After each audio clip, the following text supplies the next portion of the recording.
Hi, this is Kerby Anderson. You know, each day we take on the tough issues and provide a biblical perspective to them. The topics we cover are wide-ranging: apologetics, theology, prophecy, creation and evolution, intelligent design, marriage, family, child-rearing, the millennial generation, trends in society, politics, economics, business, religious liberty, the Constitution, public policy, foreign policy, military policy, tensions in the Middle East, abortion, homosexuality, pornography, sexual ethics, media, technology, history, and America's godly heritage. We talk about anything that affects your faith, your family, or your freedom. So don't go anywhere, because Point of View starts right now.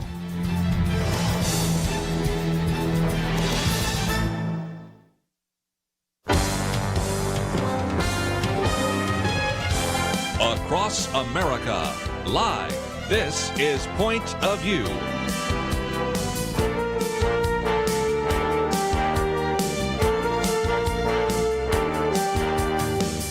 And now, Kerby Anderson. Thank you for joining me. It is the Tuesday edition of Point of View, and we are so grateful that you can join us today.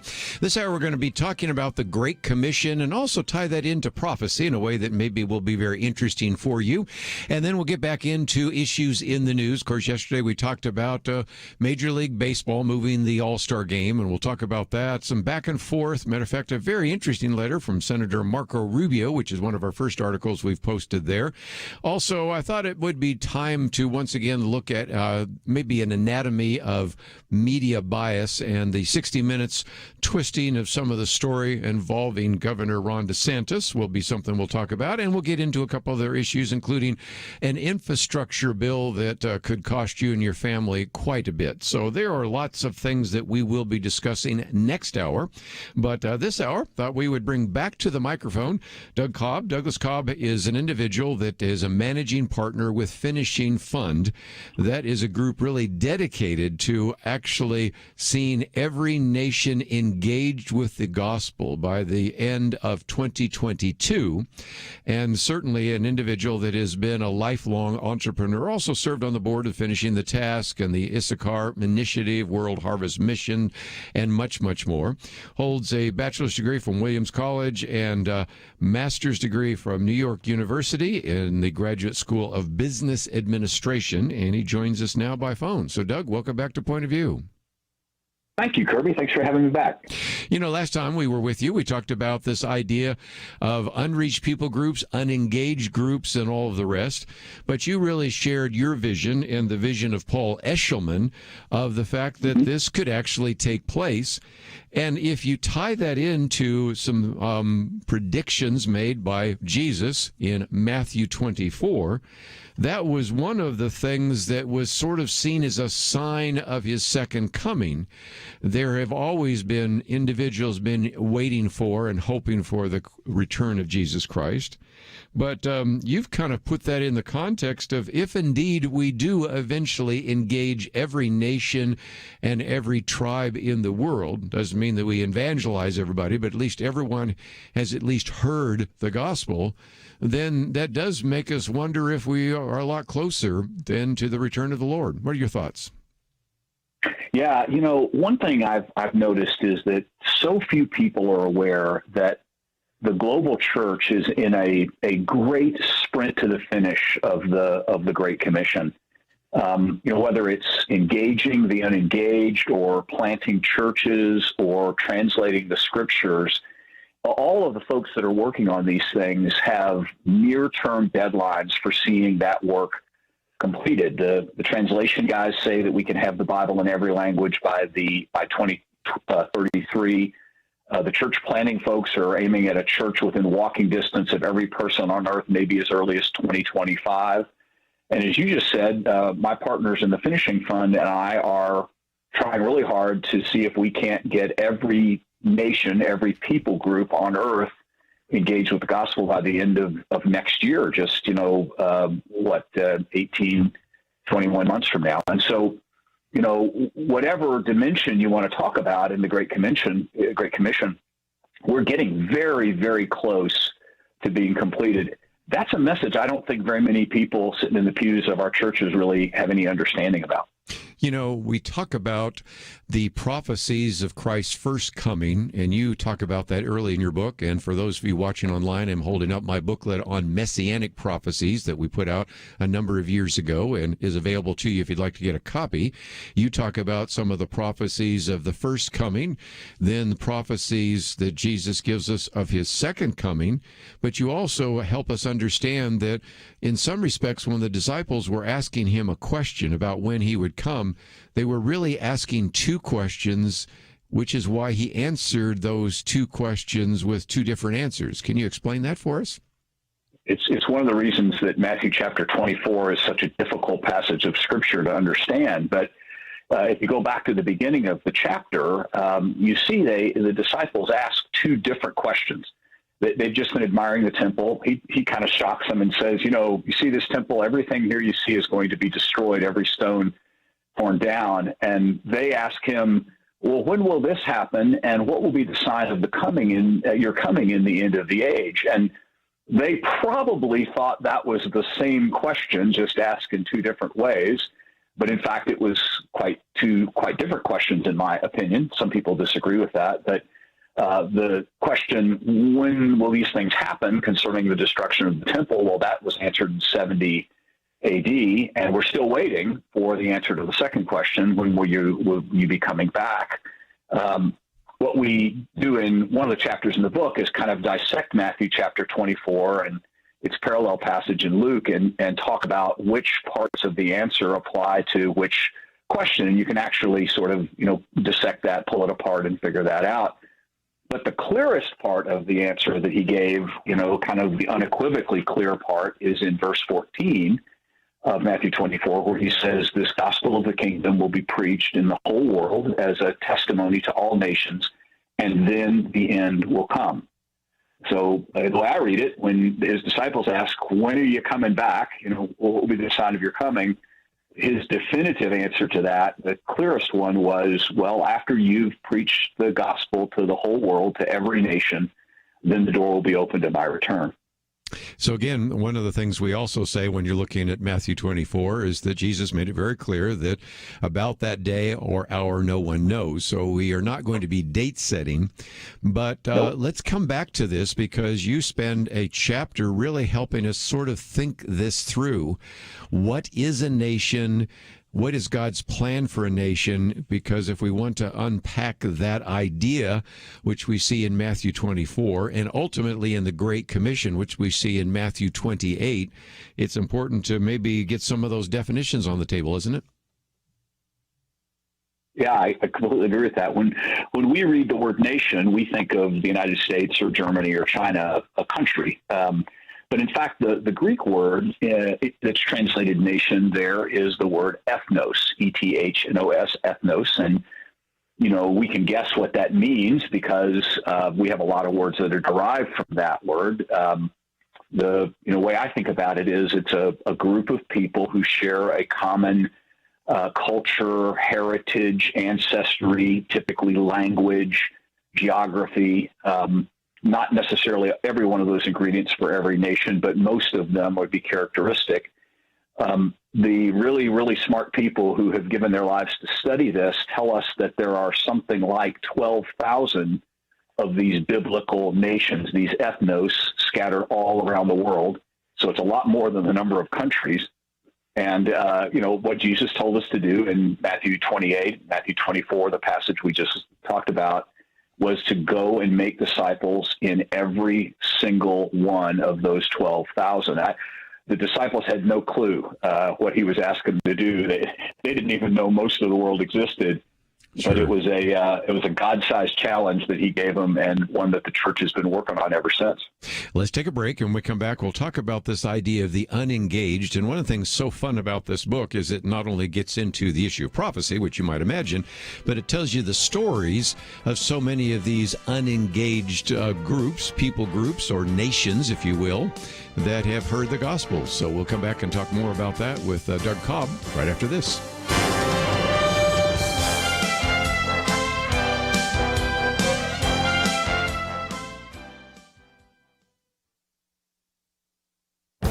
This is Viewpoints with Kerby Anderson. Dr. Michael Brown writes about not always trusting your own echo chamber. I always encourage our listeners to read widely because you might miss important perspectives and arguments that will challenge your thinking. He begins by quoting from D.C. Circuit Court Judge Lawrence Silberman, who I discussed yesterday. He argued that two of the most influential papers, the New York Times and Washington Post, are virtually Democratic Party broadsheets.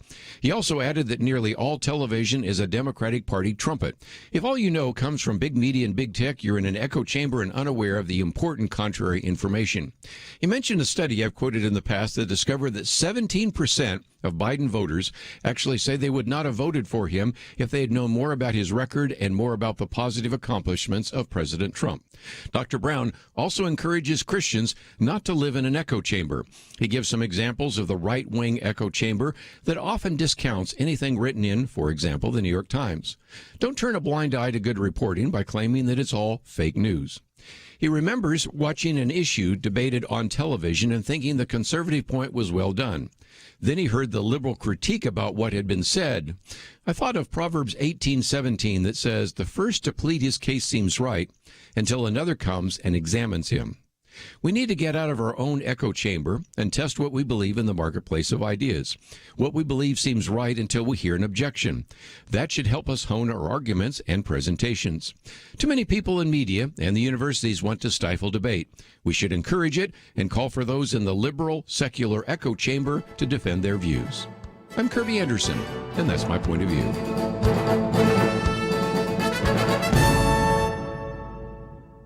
Go deeper on topics like you hear on Viewpoints by visiting pointofview.net. Pointofview.net.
You're listening to Point of View, your listener-supported source for truth. Back once again, Doug Cobb with us today as we talk about his book that is just now coming out.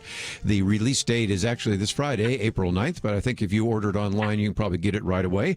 And it is called And Then the End Will Come, the completion of the Great Commission and 9 other clues that Jesus is coming soon. 12 chapters, 220 pages, and really broken down into, if you will, the 10 clues. And of course, one of those we're talking about right now.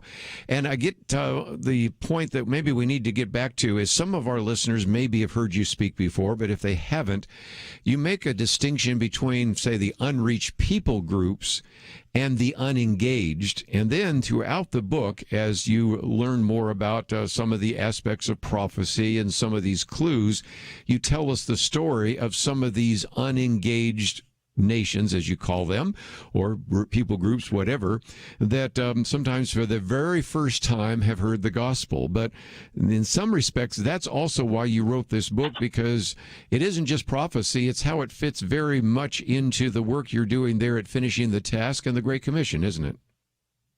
It is. I have such a huge privilege, Kerby, to lead this group of partners in this ministry called the Finishing Fund.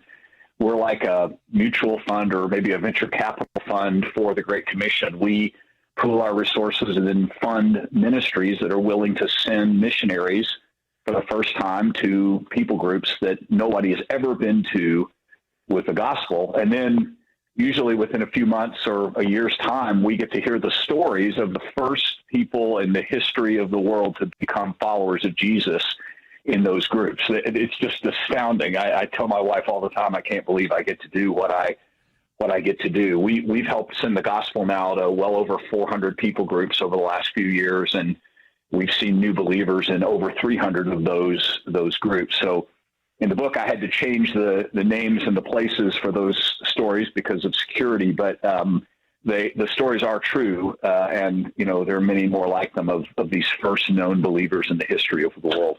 I think you will enjoy the book if you love prophecy, because he takes us through the 10 clues, and we'll try to go through that. Matter of fact, you might even get a piece of paper and number 1 to 10 if you'd like, follow along. But then also these sort of blowout sections here take you through the story of this particular group, this particular tribe, learning about the gospel for the very first time. So whether you're interested in missions or prophecy or both, I think you're going to really enjoy the book. And the first clue, of course, we have just talked about here, and that's in chapter 3 of your book, because it's the idea of Jesus' command to make disciples of all nations, and that we will know his return may be more imminent if indeed all have had a chance to hear. It doesn't mean that all are converted, doesn't mean that every person hears the gospel, but it means that every one of those nations have been engaged. And up until this time, we've had a very significant number of unengaged groups, haven't we? We have. Think about this engagement as being like a ladder, and at the top of the ladder are the reached people groups of the world. This would be in the West and Europe. These are places where there are lots and lots of Christians, lots of churches, lots of access to the gospel. One rung down from there would be what's called the unreached world, and that's a huge portion of the world's population. Billions of people are in the unreached. The unreached would be places where there are some believers and churches, but not very many. So access to the gospel is limited, and what needs to be done in those places is a large expansion, planting of churches, a lot of evangelism. But then at the very bottom of the ladder, the bottom rung, would be the world we call the unengaged world. And those are people groups that literally no one has ever been to with the gospel. As far as we know, there's never been even one follower of Jesus in any of those groups. They tend to be unengaged for a reason. They tend to be small and remote. Sometimes they're hostile. Yes. They've always been the groups that, they said, well, we'll put that in next year's plan. And then, 2,000 years later, they're still waiting. But we just live in such a remarkable time with, all of the information that we have, the ability to travel and to communicate electronically. We now know where these groups are. We know what's needed to engage them. We have, great techniques of planting churches and sharing the gospel. And it's happening at a breathtaking pace.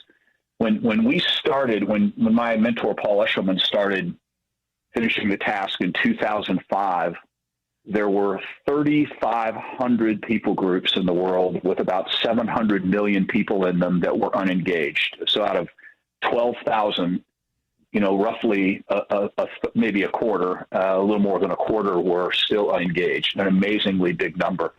Today, if you looked at that official list from finishing the task, the number is down to 159. Isn't that amazing? Now, there's a few more that we know about that we're discovering as we get to the edges, and so the list isn't perfect. But my guess is that the number is only a few hundred that are left. And the rate of engagement now is at the pace of hundreds of groups a year. Even just with what the Finishing Fund is doing, we're seeing a couple of hundred groups engaged every year. And so I really do believe by God's grace, because it's not by might nor by power, but by my Spirit, says the Lord, that all this gets done. But by his grace, I really think it's possible that we could have every known group engaged by the end of next year. So good. And that's the first clue, again, that we just talked about here. And we've camped out on that because, of course, that's the real emphasis of finishing the task. But I thought we'd at least give people a chance to know what some of the others are. And so in one of the other chapters, which would be a clue number 2, you call it Behold the Fig Tree, or that is the existence of the nation of Israel. And that one's pretty straightforward. But again, there was a time when there were prophecy scholars saying, no, Jesus will return when Israel is in the land, and that seems so unlikely, but now we just take it for granted, don't we?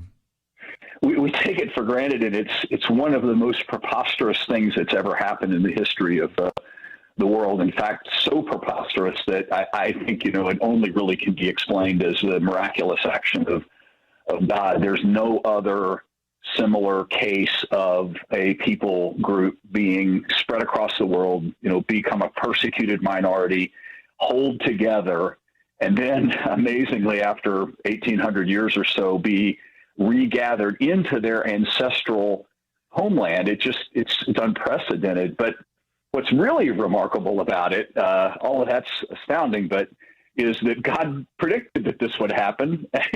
he just, amazingly, he just is so bold about calling his shots, saying what he's going to do. And, all the way back as early as Deuteronomy 28, there's a promise that, if Israel was disobedient, they would be scattered. But then in Deuteronomy 30, God promises to regather them. It's an ancient promise, and we have seen its fulfillment in our generation. Yes. One of the other ones, and this would be number 3, is this prophecy in Daniel 12. We've tried to explain some of that before in terms of the number of days that you see in the book of Daniel. Of course, we have things also in Daniel 9 and doing the math, but it does suggest that we're entering into a time in which that seems like it could be fulfilled as well. True? When I began the process of thinking about these things, when I discovered the promise of Matthew 24:14 and started looking for other biblical clues, this was one of the most interesting ones I found. There's this passage at the end of Daniel chapter 12, verses 11 and 12, that talk about the 1,290 days and the 1,335 days. And I was intrigued by this because I've taught Daniel several times to my Sunday school class and other groups. And really, I think it's fair to say that hardly anybody has a guess what this is about. People make their best shot, and there's different explanations, but I've never really been satisfied. But in the book, we go through a process of trying to figure that out that seems to fit pretty well with history and would suggest that, again, we're living in the days of the Lord's return, that the end of those 1,335 days might be, imminent in the next few years. And let me just mention that I'm going to skip over that just because this is a reason you want to get the book, because the chapter, it kind of gets into dates of when was the Babylonian captivity and when could there have been an abomination, and then you have to do the math and everything, and that doesn't work so well on radio. And besides, again, part of the problem is that even after you read all that, you go, I think so, but I'm not sure. So we're going to take a break and we'll get into some of the others, because these are clues, and we've been working our way through some of those, and we spent a lot of time on the first one because that, of course, is the real foundation of the book, and that is the reaching every nation with the gospel. And that was number 1. Of course, Israel, number 2, this prophecy, number 3. We'll move to the others pretty quickly because we'll be talking about various aspects of, for example, the millennium. We'll be talking about Jubilee. We'll be talking about a number of things, which I think you'll find interesting, but if nothing else, it encourages us to look up and to be dedicated to fulfill the Great Commission. We'll be back right after this. We live in a digital generation. Point of View is reaching this often overly plugged-in generation with truth. You can keep up with us 24 hours a day using your phone, your tablet, your laptop, or your desktop. Search for the Point of View Radio Talk Show on Facebook, where you can keep up with today's issues, learn about current and upcoming guests by liking us on Facebook. Also, follow us on Twitter. Our handle is @PointOfViewRTS. That stands for Point of View Radio Talk Show. Learn, interact, make a difference with Point of View using new media. And here's one way you can make a big difference. Help us increase our reach by spreading the word among your friends. Share a Facebook post. Tag us in a tweet. With enough joining us to plant seeds, we'll see a tremendous harvest. Come on, it only takes a minute. Search for Point of View Radio Talk Show on Facebook, @PointOfViewRTS on Twitter, and subscribe to the Point of View Radio Talk Show channel on YouTube. Learn, interact, share. The Point of View Radio Talk Show. Point of View will continue after this.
are listening to Point of View. The opinions expressed on Point of View do not necessarily reflect the views of the management or staff of this station.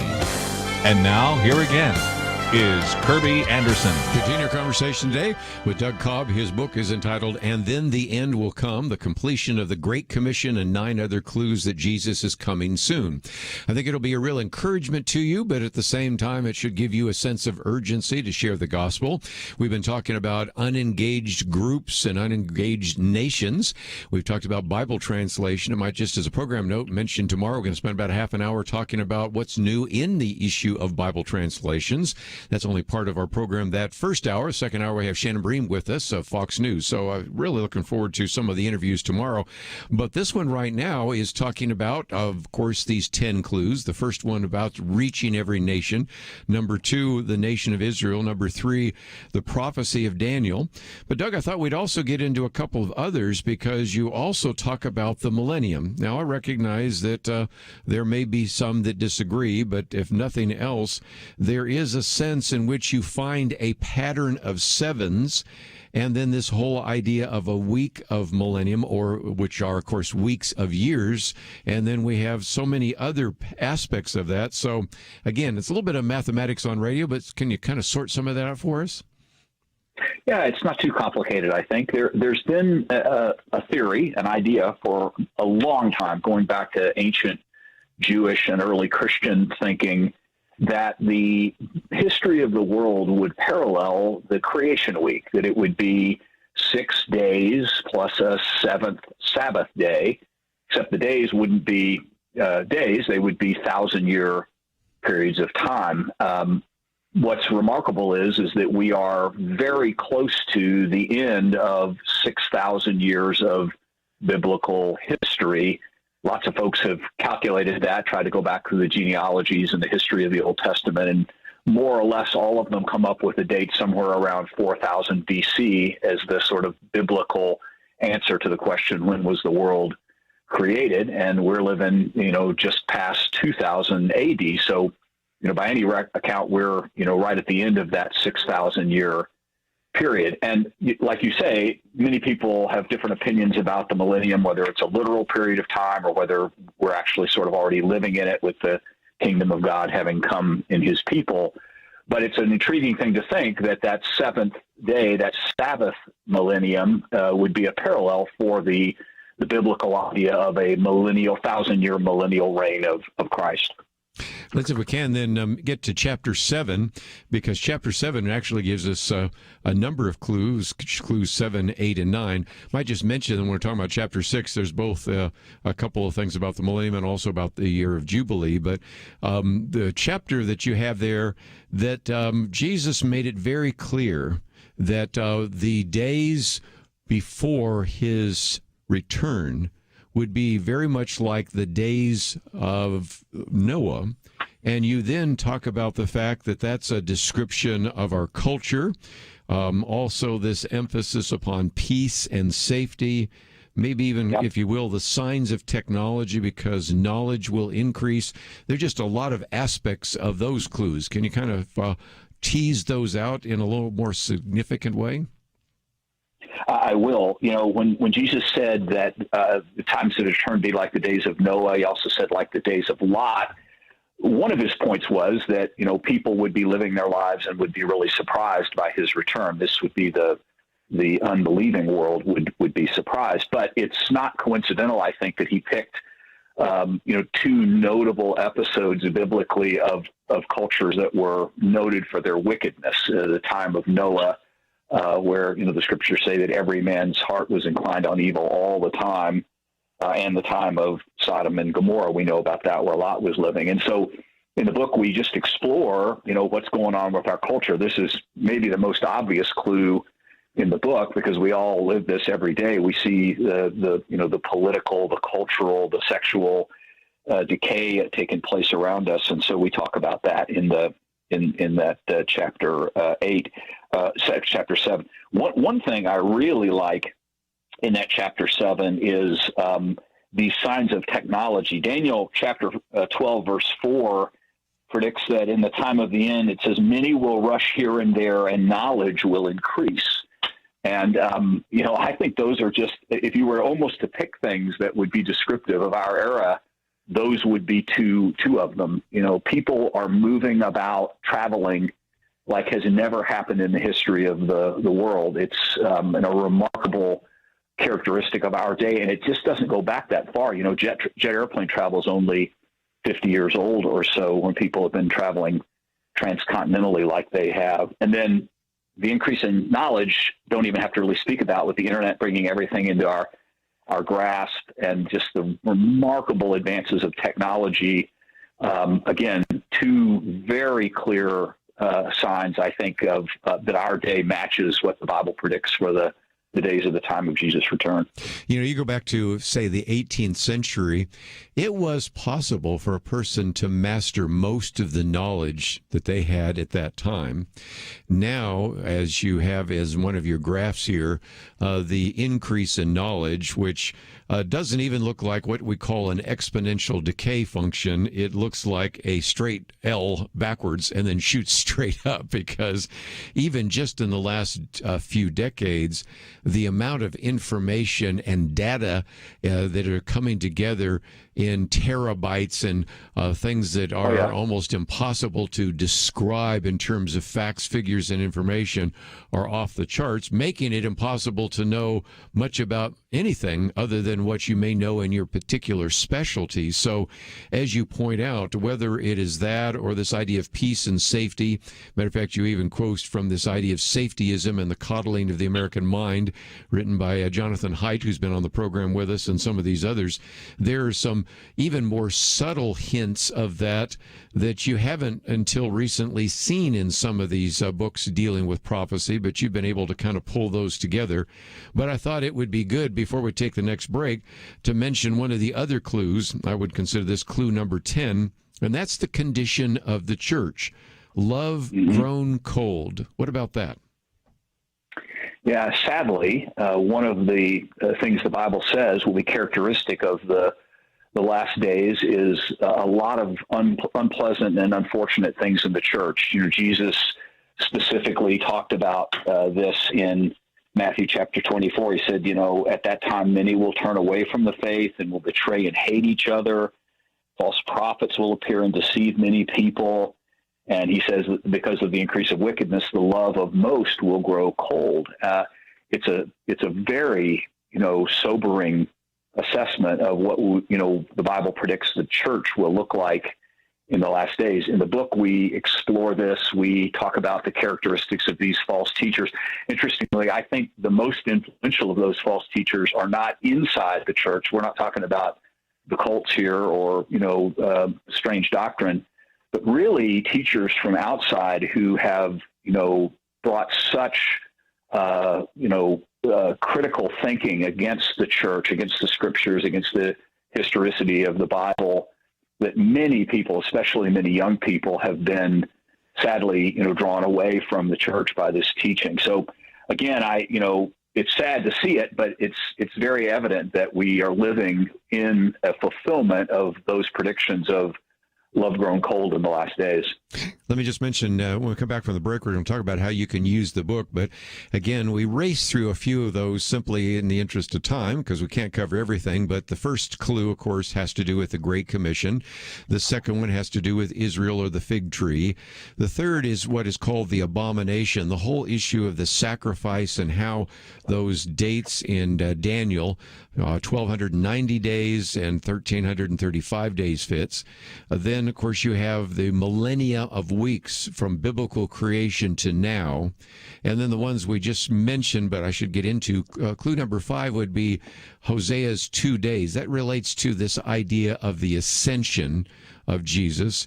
The sixth one I sort of mentioned in passing, and that is the idea of the seventh Jubilee, going all the way back to the crossing of Jordan River. And then number 7, of course, we talked about the days of Noah. Number 8 is peace and safety, which I mentioned. Number 9, movement and knowledge. And then number 10, the church, love growing cold. And in the back of the book, you have a kind of a timeline in which when some of these start and when they end.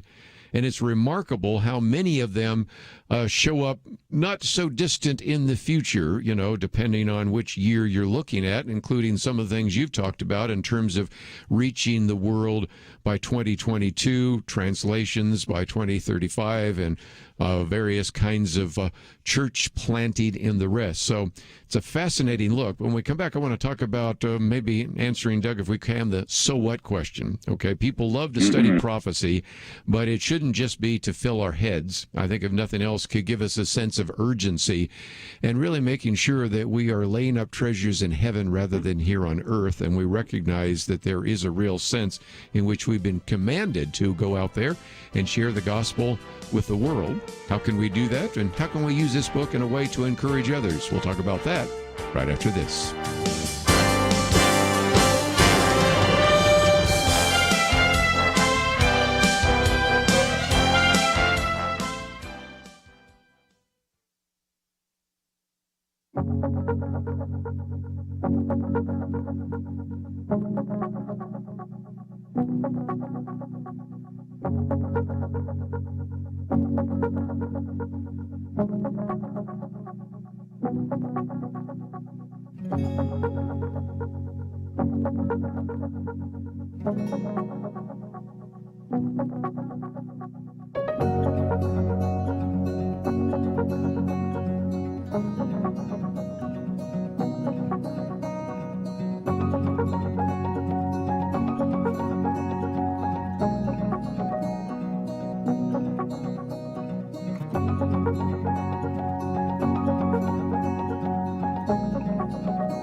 Now, back to Point of View, your listener-supported source for truth. Back for a few more minutes. Doug Cobb with us, and then we'll get into some of the issues in the news, especially some of the things happening with the Major League Baseball, the Major League Baseball commissioner. Interesting letter that Senator Marco Rubio sent to him, as well as some interesting conclusions about moving from one state to the other for the All-Star game. And really, is it that different? Matter of fact, in some respects, the voting laws in the state of Georgia probably are more favorable to individuals than in the state where it's being moved. So we'll get into that in just a minute. But the last chapters in your book, Doug, also talk about understanding our hope. And let's, if I can, have you talk about how people can use the book. You've got discussion questions, you've got charts. This could be a great discussion to really encourage people to maybe get together, because if you say, let's have a Bible study on missions, nobody shows up sometimes. You say, we're going to have a Bible study on prophecy, everybody shows up, and then you talk about missions. So there's a sense in which this is not a bait and switch, but it really does, in some respects, meet some needs and at the same time stretches the visions of individuals. So talk about how people can use this book and why you wrote it and what you hope to accomplish with it after all. Kerby, I love the way you framed it before the break, where you said, so what, right? So if we're living in the days of the Lord's return, so what? Well, one so what is that we ought to be incredibly encouraged even as we see difficult things happening around us. It's a tough time, I think, to be a conservative believer these days. Lots of things going the wrong way, and the future looks kind of cloudy and hard to figure out. But the not too distant future looks very, very bright. And if we're privileged to be the generation that actually sees these things happening, that ought to be enormously encouraging to us. But we also want to be prepared. The Bible has a lot to say about what we need to be doing as we look forward to the coming of the day of Christ. And a couple of verses that I've kind of picked as life verses for myself are 2 Peter chapter 3, verses 11 and 12. Peter talks about the coming judgment, and he says, in light of that, what kind of people ought we to be? He says we should live holy and godly lives, looking for and hastening the coming of the day of God. And so 4 ideas in there: holy, godly lives, 1 and 2, looking for the coming of that day, and hastening its coming. Holy means separate, set apart from the culture, different. We want to be distinctive. Godly, fruit of the Spirit, looking more and more like Jesus, pursuing that personal holiness and righteousness. Looking for the day, the Bible repeatedly encourages us to be eager for the coming of the Lord. I'm not sure that's easy for people living in 21st century America. Our lives are so easy and rich that heaven may not look like much of an improvement, but trust me, we talk in the book about how much of an improvement it will be. It'll be an amazing things to see. And then that last part, hastening the coming of the day. Yes. Well, how can you do that? Doesn't God already know when that's going to be? How can we possibly do that? And the conclusion I come to is that it ties back to where we started the conversation. If Jesus linked his return to the completion of the Great Commission, then the one obvious thing we can do to hasten the coming of that day is to hasten the conclusion of the Great Commission. So for some of some of us, that means praying. For others, it may mean going. For some of us, it means giving. For all of us, it means, doing our part of sharing the gospel, the good news with our family and people we run into. So, making sure that everybody has a chance to hear before the coming of that day. So I love that idea, though. Holy and godly, looking for and hastening the coming of the day. Again, living holy lives, live godly lives, looking forward to that day, speeding its coming. But one of the other things, Doug, is if people have been listening, they said, boy, you guys really been camping out on Matthew 24 and some other passages, 1 Thessalonians, a few others. But you haven't mentioned the book of Revelation. Well, you do at the end, because the book of Revelation recognizes and helps us, if nothing else, know that as believers, we can look forward to this time to be with the Lord. But also there is a final rebellion, a great white throne judgment, and it's a sobering look at why the Great Commission of sharing the gospel to every nation, why that's so important. No, absolutely correct. I mean, the end of time is either going to be the best thing that ever happened to you or the worst thing. If you know Jesus, if you are following him, the things that are to come are astoundingly wonderful. Can't be. The Bible even says no one can even imagine how wonderful they will be. I'm just astounded by that, because I can imagine some pretty cool stuff, but it says even that doesn't get close. But those who don't know Jesus, that day is going to be a terrible day. The scripture says that they'll call for the mountains to fall on them to hide them from the judgment that's to come. So, we need to be serious as people who love Jesus and love our fellow man, fellow woman, that we need to be serious about sharing with them the truth, giving them every opportunity to repent and come to know the grace of God before this day comes.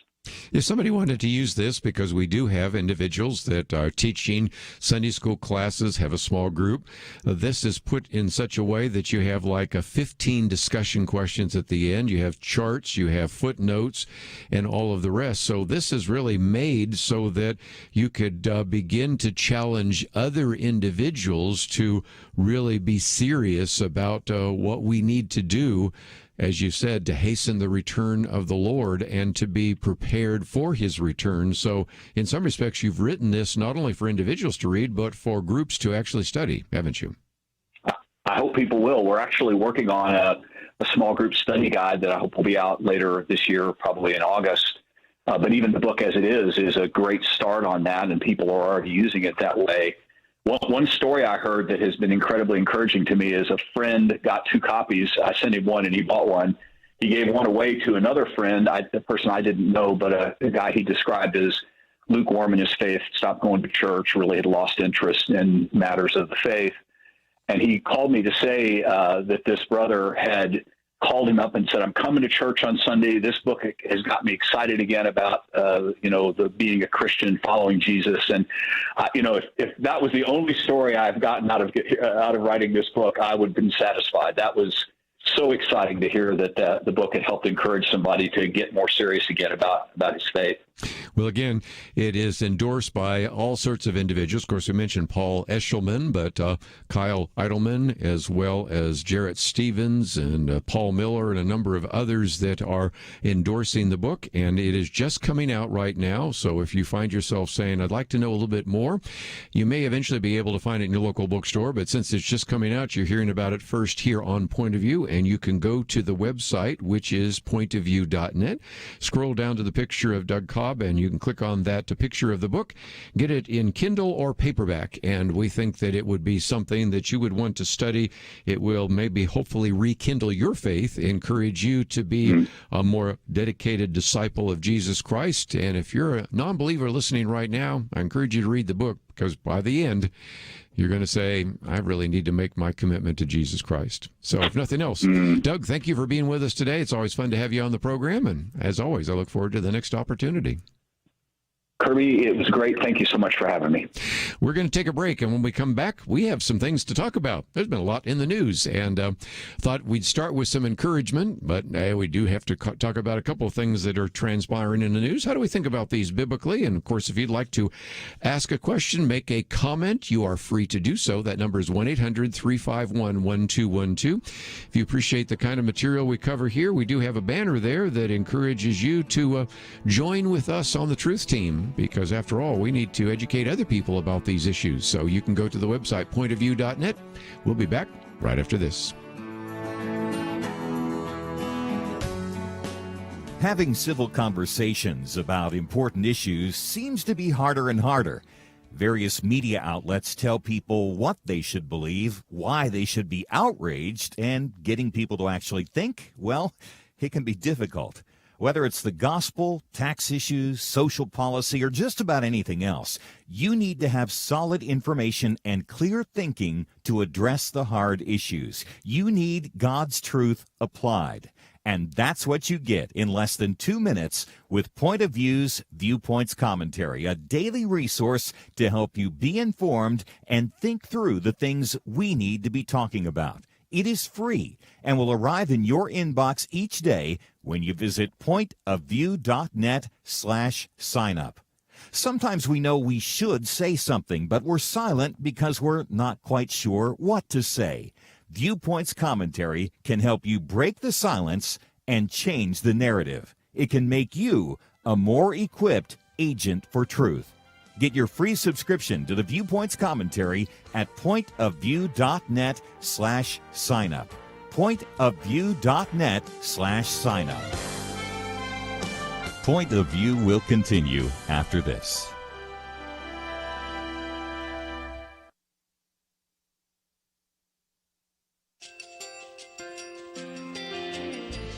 I just want to thank you so much for all the wonderful programming you have.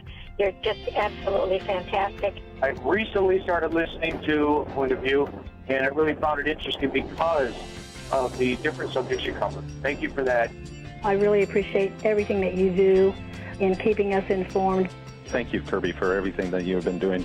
I appreciate all the work that you're doing, advocating for the Word of God. Thank you so much. Point of View, I think, is absolutely necessary because it's a Christian perspective, a biblical worldview perspective, and receive very current, up-to-date information about what is really going on, week to week in our culture, which is changing so rapidly, and yet it's morally sliding backwards. Yeah, I'm just, first of all, I thank you guys. Y'all's program is wonderful, and enjoy it every day. I learn so much every time I listen to it. Point of View Radio Talk Show.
Hi, this is Kerby Anderson. You know, each day we take on the tough issues and provide a biblical perspective to them. The topics we cover are wide-ranging.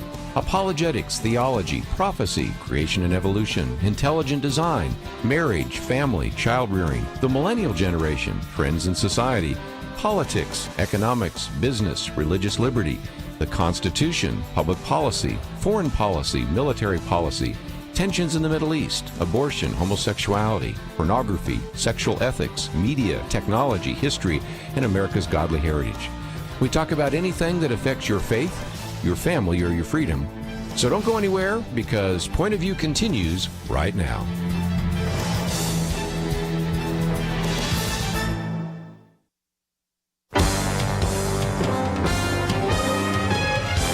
Across America, live. This is Point of View.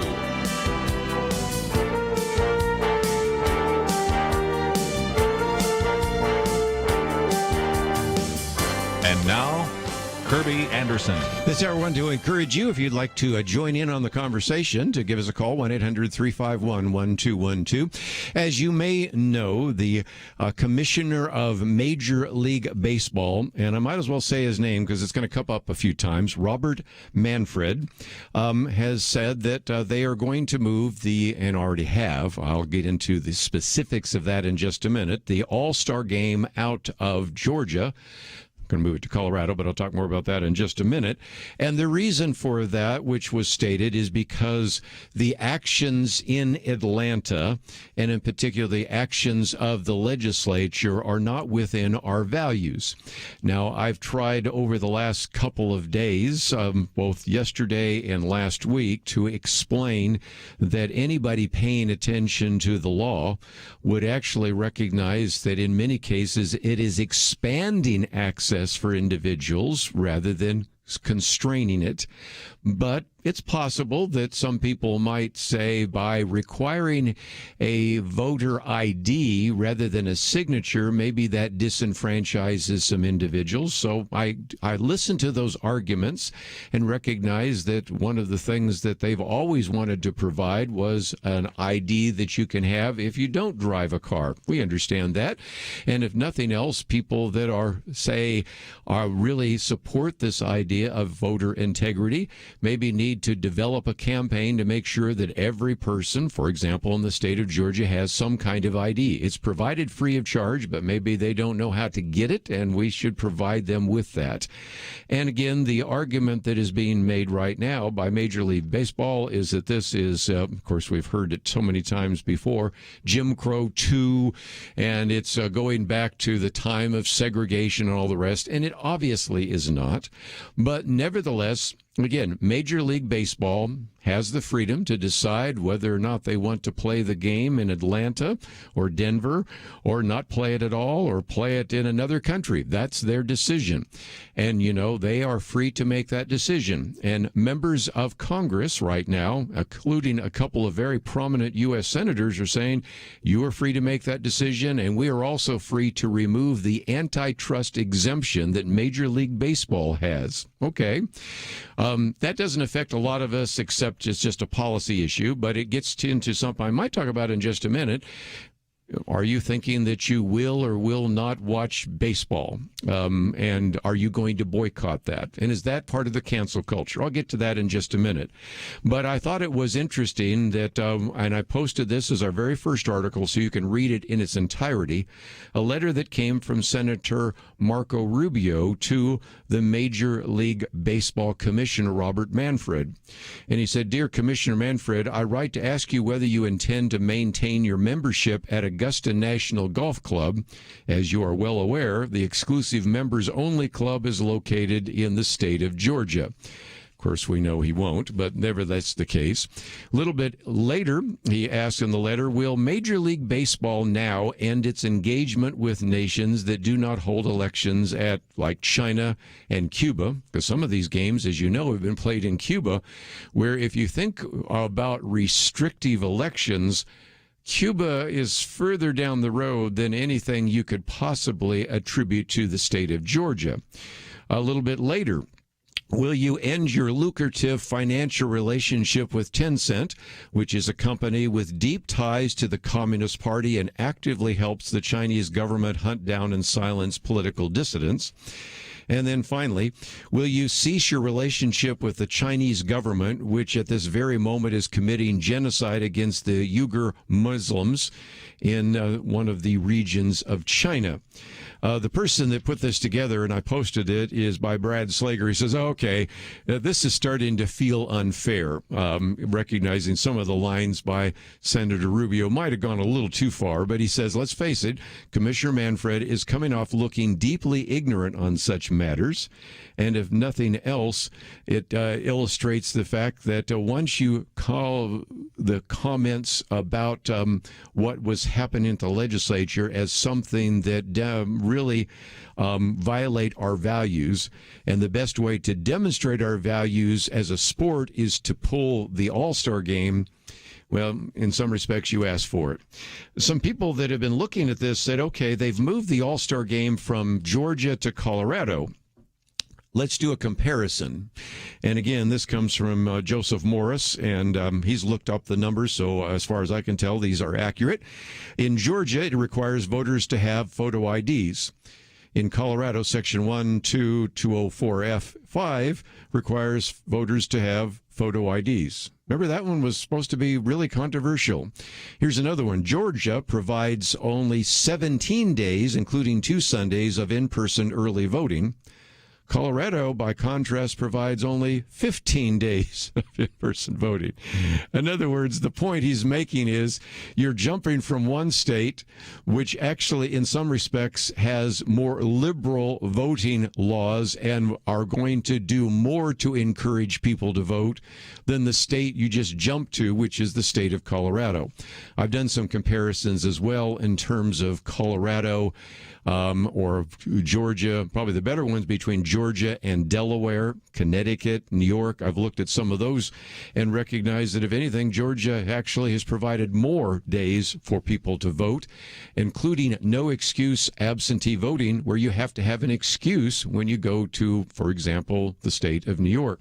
So, again, we can see that all of this is part of, if you will, virtue signaling, and it's not really based on any kind of facts.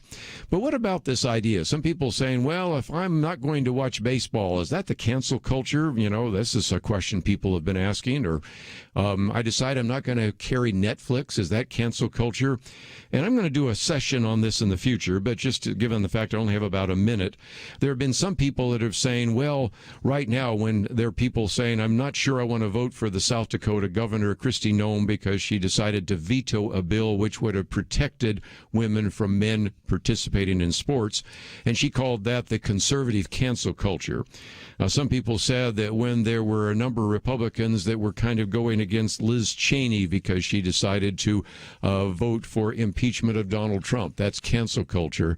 And I would have to say that decisions that you make in the political realm about whether you're going to support a candidate or not, whether you're going to have a person run a primary against them or not, that's really not cancel culture.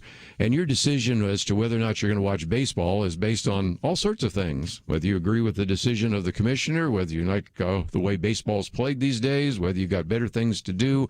And I think a very good piece by Paul Bradford says, you know, if you want to think about cancel culture, then think about people that have been kicked out of school, who've lost their jobs because they haven't accepted every aspect of the transgender agenda, because they haven't agreed with some statement made by Black Lives Matter when they've done all they could to destroy the career of one individual, which is a little different than deciding whether or not you're going to support a candidate in the political process or whether or not you're going to watch a baseball game. And so we'll get into that in more detail. I think the word cancel culture has been overused. Of course, the word racism has been overused, and once you completely redefine terms, after a while, they don't mean anything. Let's take a break, though. I want to get into some aspects of media bias, and we have a great example from this weekend. We'll come back and talk about that right after this.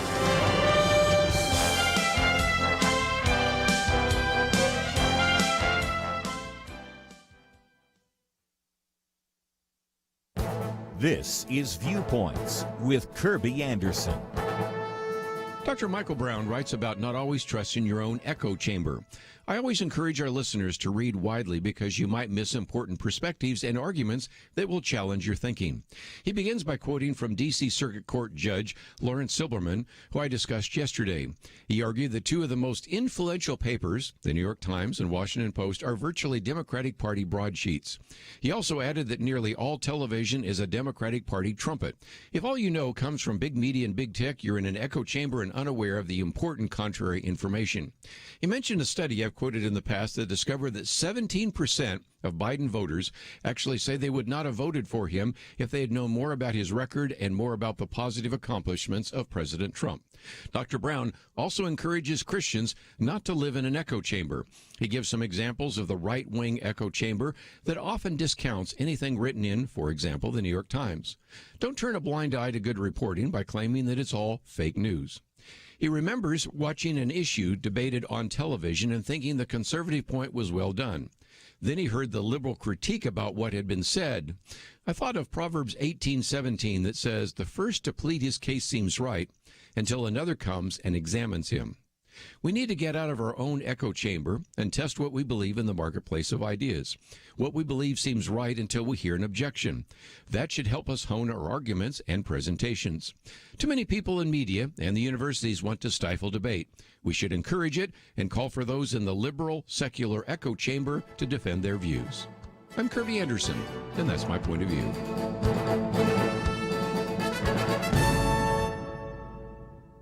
Go deeper on topics like you hear on Viewpoints by visiting pointofview.net. Pointofview.net.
You're listening to Point of View, your listener-supported source for truth. Back once again, if you'd like to join the conversation, that number is 1-800-351-1212. Let's head out to South Carolina first. Elton, what would you like to add to the conversation today? Point of View, your listener-supported. Okay, I guess he is not aware. There. Are you listening to us? Elton. Head out to South Carolina first. Elton, what would you like to add to the conversation today? Yes, how you doing? Can you hear me? Yes, next time listen on your phone, not to the radio. Go ahead.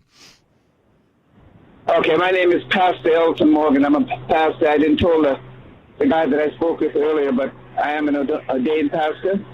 42 years of preaching the gospel, about 41 years. Next month will be 42. I got saved in 1980 on May the 14th. The issue that I want to discuss and bring to the table is nothing about baseball or pandemic or anything else. It's much, much, much more important. The Bible says we have to seek ye first the kingdom of God and his righteousness, and all other things have to follow. My question is this, because it is very, very questionable to me regarding the church. We are supposed to be the headlight, not the tail light, the salt of the earth, the light of the world. My question to the church, believers, not the church goers, but the believers who have Jesus Christ living in their heart, who are about conviction. And I do wear my conviction on my sleeve. And I'm quick to defend it. I don't care who knows. I'm very bold with it. Thank God. My point is this. How can people who believe in God, say they love God, God is first, and all of that, pastors, evangelists, prophets, teachers, how can the church partake in politics such as this past presidential election and cast their vote for a baby killer? And I'm calling it like it is. This current administration are baby killers because they support abortion, they encourage it, and you can't be neutral here. You either for something or you're against something. Just that simple. Jesus Christ told his disciples plainly, you're either for me or you're against me. Just that simple. Now, I did not vote. Now, we're having a little trouble hearing your comment just because there's a lot of cars coming by, but I think I've got your point, and that is that how could you vote for somebody or for an administration that supports abortion? And it's a question that you're asking for individuals that voted for the Biden administration. It's a question I'd love to ask sometime of those individuals who identified themselves as pro-life evangelicals for Biden, who then, after the election of Joe Biden and Kamala Harris, said they were disappointed to find out that they were going full speed ahead to funding abortion as they have through the latest legislation. And so I think you've got a very good point. I wish I could hear it a little better, but if nothing else, I think you have raised a question that needs to be raised and has been raised on this program before. So, Elton, appreciate you calling in. Maybe next time we can get a better phone line and hear a little bit more. But just before we take a break, wanted to get to one other issue, because if you've listened to this program any length of time, we've talked about media bias. And sometimes media bias gets into media malpractice. And probably the best example of the last week has been what took place on 60 Minutes. Now, the 60 Minutes investigation, which involved people going to and reporters going to Florida to try to dig up any kind of controversy surrounding Governor Ron DeSantis. Now, you might say, why are they going after Ron DeSantis? Well, for two reasons. Number one, he's been willing to open up his state earlier than others. They were predicting that this was going to be a complete disaster. Turned out not necessarily to be the case in terms of COVID-19. Number two, I think everybody recognizes he's at least a viable candidate, at least presidential candidate, for a couple of years from now. So why not see if we can take him out? But this piece by Ryan Mills, which is our second article, is one I would encourage you maybe to get and to read, because it kind of gives you a little bit of an idea on how, in some cases, media bias takes place simply by ignoring facts or choosing not to interview people that damage your narrative. And Ryan Mills puts it this way: looking to expand COVID-19 vaccine distribution sites over the winter, Florida's emergency management director first reached out to Walmart, and then, because Walmart could not fulfill that, they then reached out to Publix. Now, for those of you that have lived in Florida, you know that Publix is a grocery store. But even though Walmart had more locations in some of the socially vulnerable rural areas, they were not able to distribute the vaccine for weeks, whereas Publix did.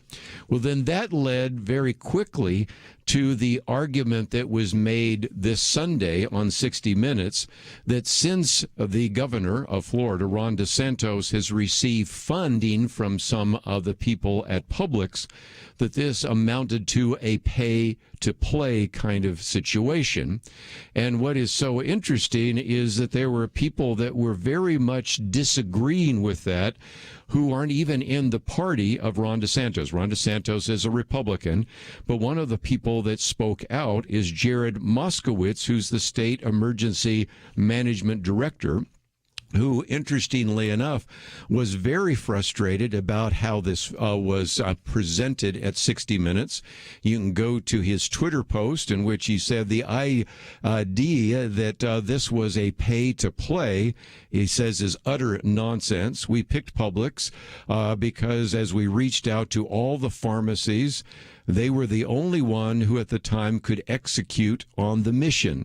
The federal government delayed the federal pharmacy program, and we yet again stepped up first to serve more seniors. And so the argument that was being made is that this was done as a pay-to-play, and then also talking about those individuals that were actually vaccinated, and yet, interestingly enough, I think there's a higher percentage of people who would be considered seniors who have been vaccinated in New York State, in Florida State, than even in New York State.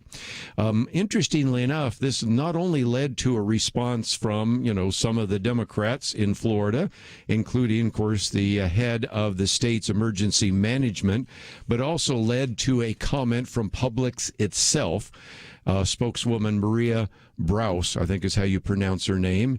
She said the irresponsible suggestion that we were in and was a connection between campaign contributions made to Governor DeSantis and our willingness to join other pharmacies in support of the state's vaccine distribution efforts is absolutely false and offensive. She went on to say, we are proud of our pharmacy associates for administering more than 1.5 million doses of vaccine to date and for joining other retailers in Alabama, Florida, Georgia, South Carolina, Tennessee, and Virginia to do our part and to help our communities emerge from the pandemic. Then you got all sorts of other comments from the mayor of Palm Beach County and a number of others. I won't go through all of this, but this is a 4-page kind of summary on how 60 Minutes actually chose to ignore some very important pieces of evidence, if you will, contrary pieces of evidence, and to use this as nothing more than kind of a 60-minute hit piece on the governor of Florida. All the reason to illustrate the point that I'm making today in our Viewpoints commentary, which has the provocative title Echo Chamber. And the point I'm making there is something we talked about last week when I quoted from this piece by Dr. Michael Brown, who said that, we should always be careful for an echo chamber. We see lots of evidence of there being a liberal echo chamber. And yesterday I even quoted from the D.C. Circuit Court Judge Lawrence Silberman, who was basically saying in a piece where he was questioning the standard established by the Supreme Court for defamation, in which he says basically the New York Times and the Washington Post are virtually Democratic Party broadsheets, and nearly every television program, with few exceptions, is a Democratic Party trumpet. And so what Michael Brown is saying is that we see that there is very definitely a left-wing, leftist echo chamber, and then goes on and says, there's also a right-wing echo chamber, which is one of the reasons why we encourage you to read widely, and even points out that one of the more encouraging television debates he saw one time was after a conservative that he agreed with made a presentation on television. Then when the liberal did a critique of it, he realized, okay, that argument isn't as sound as I thought it was. And it brings us back to a very famous verse in the Old Testament, Proverbs 18, verse 17. The first to plead his case seems right until another comes and examines him. If all you knew was what you saw in 60 Minutes, you would think that there was an incredible amount of corruption in the Florida government. You would think that this was pay to play, and you would have no idea of all the good work that was done, which was extremely and completely ignored by 60 Minutes. But now you know the rest of the story, and I hope you'll visit our website and get the commentary. We'll be right back. We live in a digital generation. Point of View is reaching this often overly plugged-in generation with truth. You can keep up with us 24 hours a day using your phone, your tablet, your laptop, or your desktop. Search for the Point of View Radio Talk Show on Facebook, where you can keep up with today's issues, learn about current and upcoming guests by liking us on Facebook. Also, follow us on Twitter. Our handle is @PointOfViewRTS. That stands for Point of View Radio Talk Show. Learn, interact, make a difference with Point of View using new media. And here's one way you can make a big difference.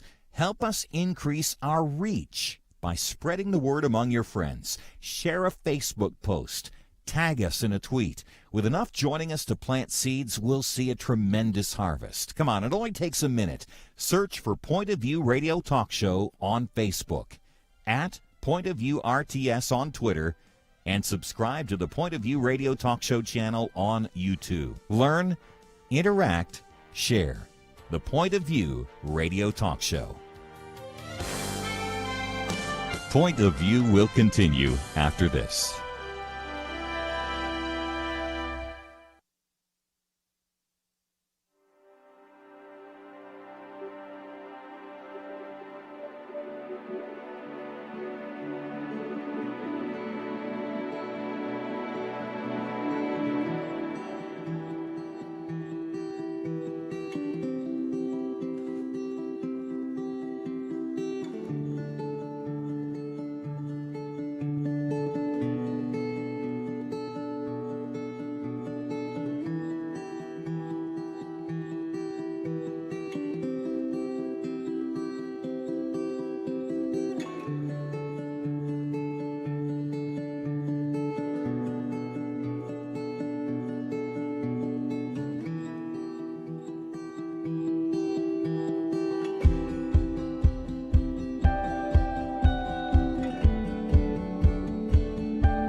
You are listening to Point of View. The opinions expressed on Point of View do not necessarily reflect the views of the management or staff of this station. And now, here again is Kerby Anderson. Final half hour. Let me just mention that sometimes if you've been listening to the program, you know that we have had George Barna on this program, and he is a professor at Arizona Christian University. Thought it might be good on one occasion for you to hear from the sixth president of Arizona Christian University. That's Len Munsil. Some of you in the Arizona area where we're broadcasting, of course, all around the country, let me just mention that he won the Republican nomination for governor of Arizona, lost to the incumbent governor back in 2006, but he's been very involved politically. Also was the founding president of the Center for Arizona Policy. So when we talk about some of these public policy issues, certainly brings that to the table.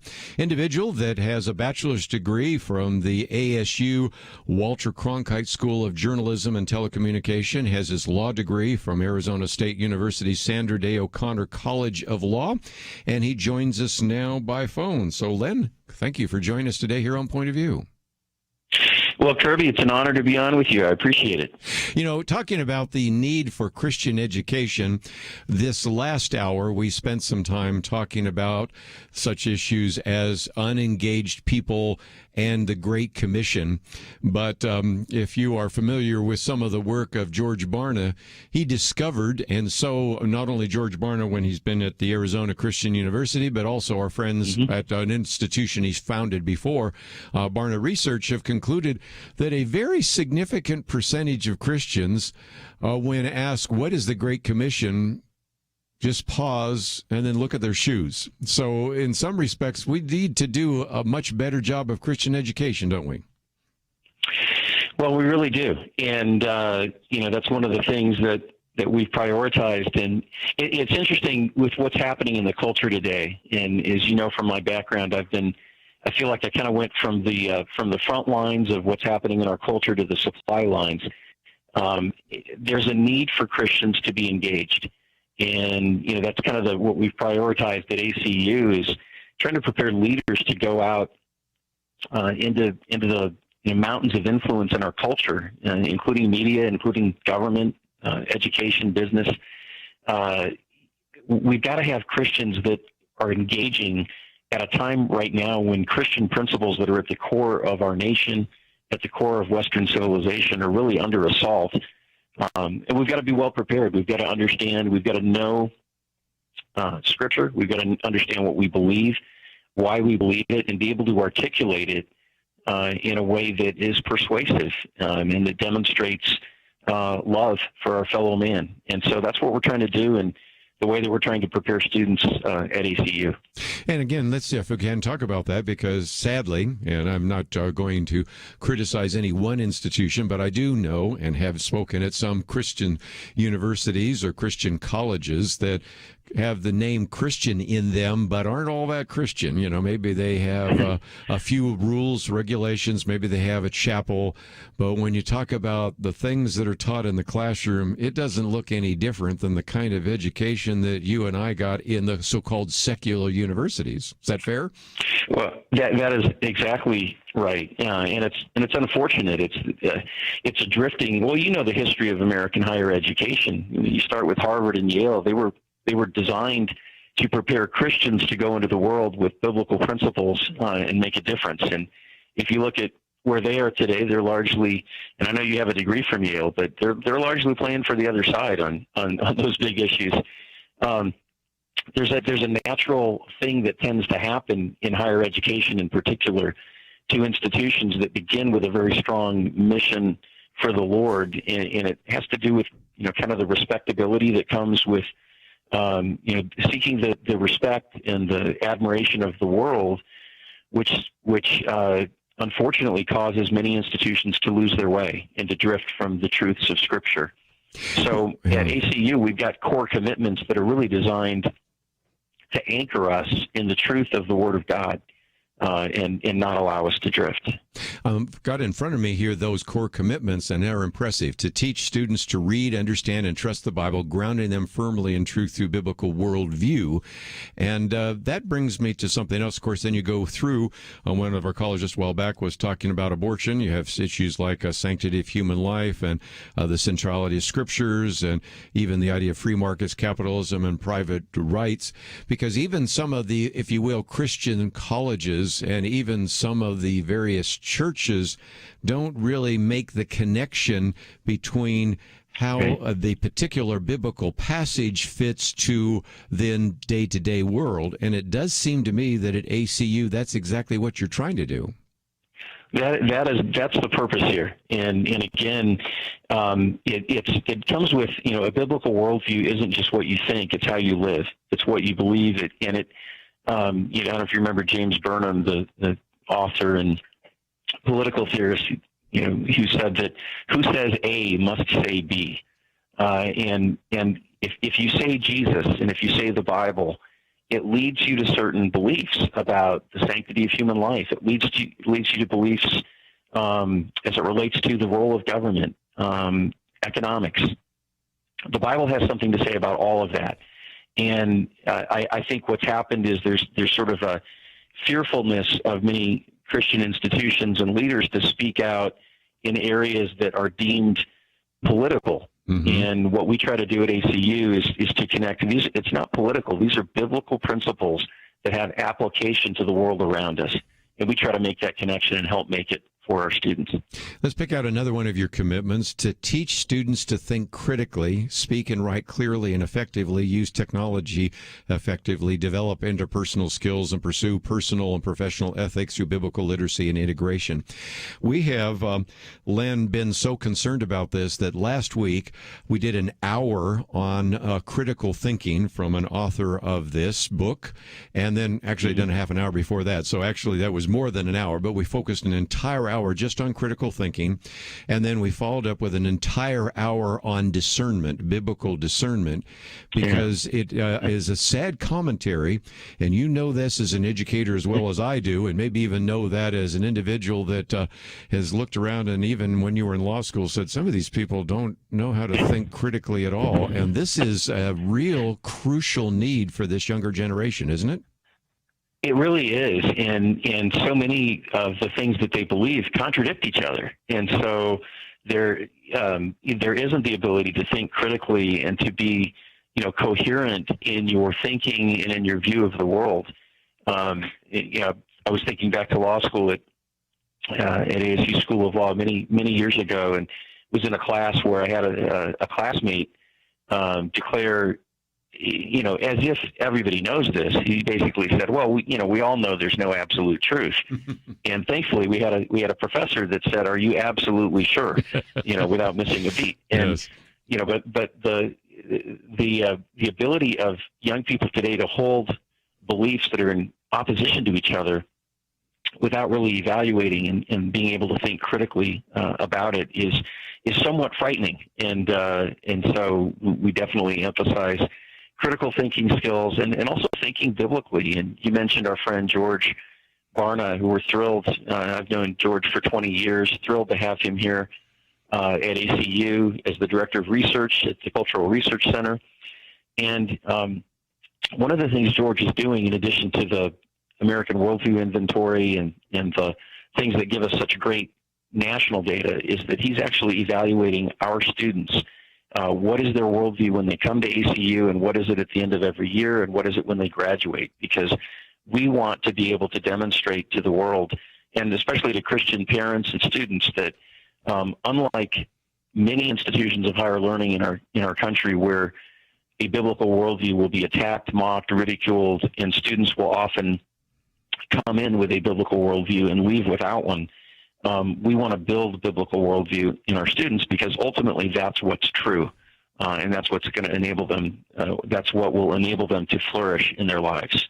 Let me just mention that if people would like some more information, matter of fact, if you're thinking of going off to college, or more often, what we have are the parents and grandparents who are thinking about where young Johnny or Susie might go in the future, we do have a link to arizonachristian.edu. And when we come back, I want to get even more specific, because one of the things you have as your core commitments is this idea of free markets, capitalism, and property rights, something we talk about so often.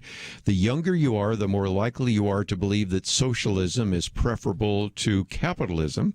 And I know that a number of parents and grandparents right now say, I really would like to have my child or my grandchild go to a place that actually believes that the free market is a good idea. And when I look at those, and I'm a Christian, I go, well, okay, that's Hillsdale, which is a great university, by the way, and I've been there before, but it isn't necessarily Christian. Or I'm thinking, I don't know, maybe Grove City College, maybe, University, and I think of a couple of others, and then all of a sudden you say, wait a minute, this is something that is one of the core commitments of Arizona Christian University.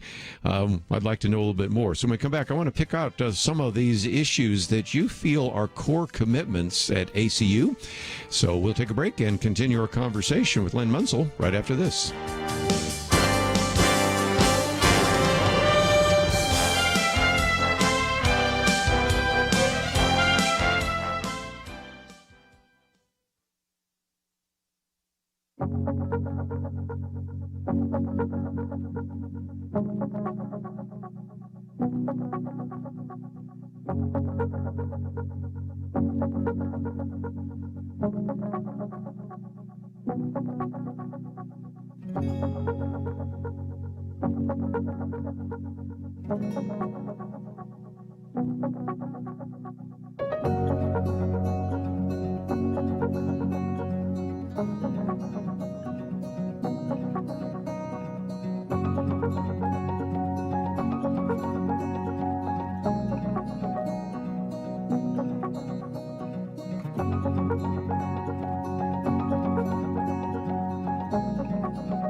Now, back to Point of View, your listener-supported source for truth. Continue our conversation with Len Munsil for a few more minutes, and if you would like to join us, 1-800-351-1212. You know, Len, one of the things that we've done over the years is certainly talked about this issue of capitalism and socialism, and for those of you watching online, I have my booklet here on capitalism and socialism, which sort of defines the terms, because that's half the battle.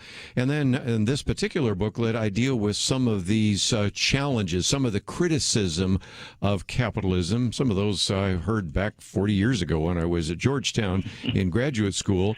But then I realized there was a need for another booklet, and that's this one I'm holding up, on socialism, because I began to realize there was something else necessary, not only to defend some of the criticism against capitalism, but also to defend the arguments being used by Bernie Sanders, Alexandria Ocasio-Cortez, and others for socialism. So we have recognized this is a really significant issue, and I get the sense that you have as well, and you have listed as one of your core commitments this idea of teaching about free markets, capitalism, and property rights. Tell us more. Yeah, absolutely.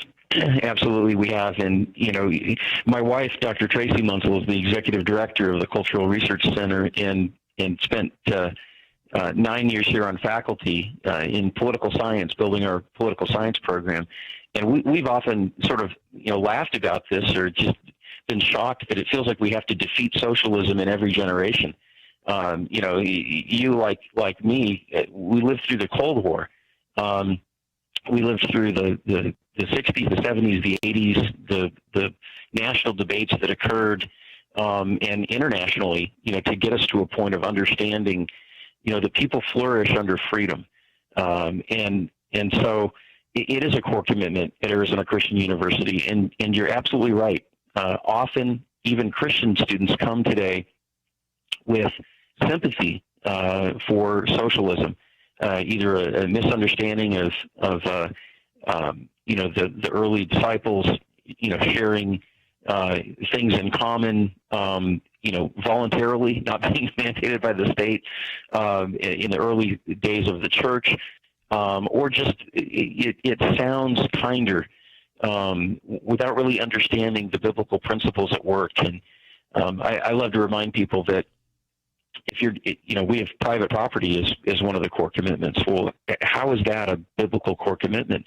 Just look at the 10 Commandments. Thou shalt not steal.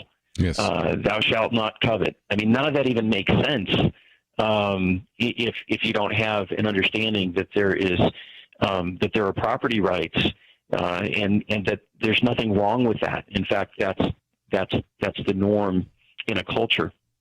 But so what we try to do, and by the way, a little bit about the school. It's 60 years old, but for its first 50 years, it was largely a Bible college, right. Sending students into full-time ministry. And only in the last decade have we expanded beyond that. We're one of the 7 fastest-growing Christian colleges, but still a small college of about 1,000 students. But our largest program now is business.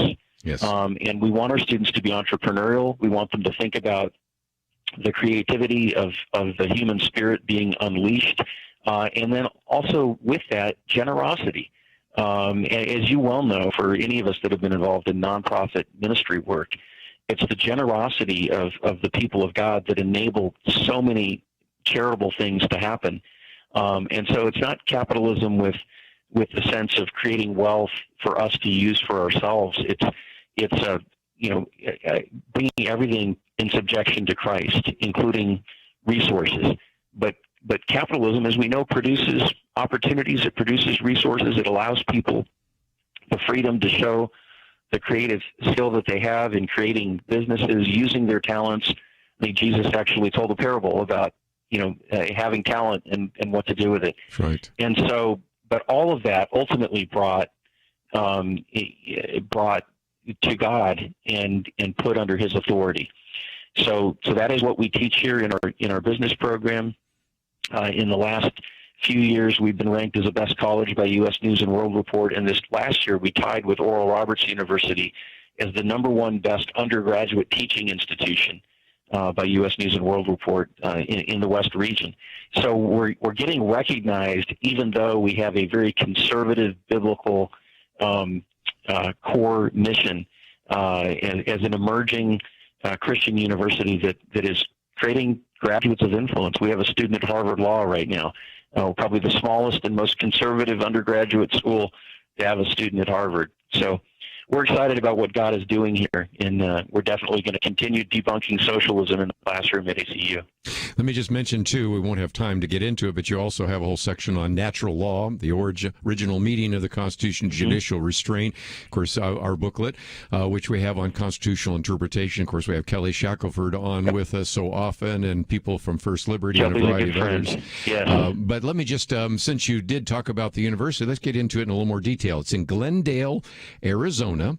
It is certainly a perfect place to send a young person who says, I'd like to know biblical material, but I'd also I'm not really going to go and be a pastor, and maybe I'd like to go into business or something like that, because you know as well as I do that a lot of kids would say, I wouldn't mind learning some of the biblical stuff, but look, I'm not going to be a pastor. Right. I really want to go into media. Matter of fact, we have Shannon Bream on tomorrow at this hour.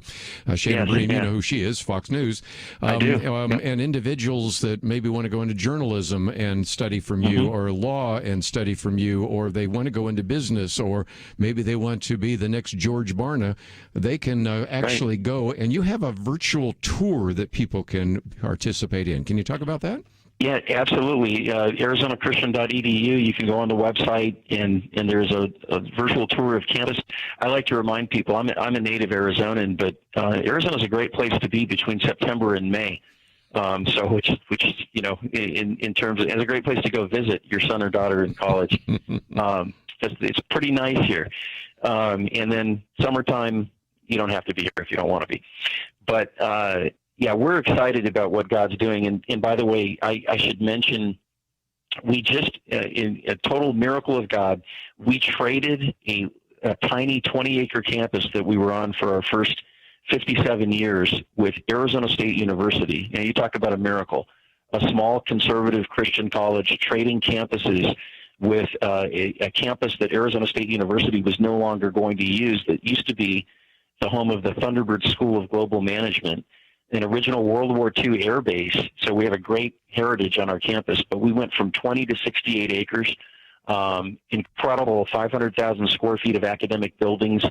And so we're still growing into it. And it's a very exciting time to see how God is unfolding opportunities for ACU to be a real university of influence in our country. Well, Len, I want to thank you for spending some time with us. Of course, we appreciate George Barna. I've got a feeling I want to put your wife on, so you're going to have to tell her that we're going to get her on as well, talk about some of these political issues. It'd be great. I can't even imagine what it's like to have a person with the kind of public policy expertise and legal expertise and journalistic expertise married to a woman who's a political science professor.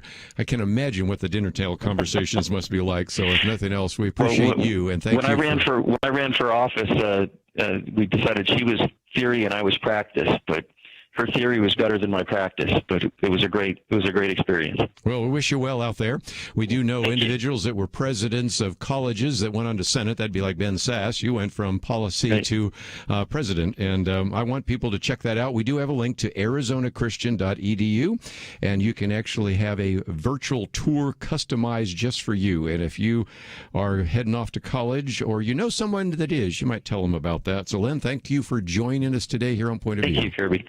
We're going to take a break, but as I mentioned, in this hour tomorrow, Shannon Bream, you know who she is, right? Fox News, and she's got this wonderful book out about women in the Bible, so I think you'll enjoy that conversation as well. Matter of fact, we have a lot to cover tomorrow, and we will do so. But until then, I want to thank Andrew and Steve for the help behind the scenes. Have a great day, and we will see you back here tomorrow on Point of View.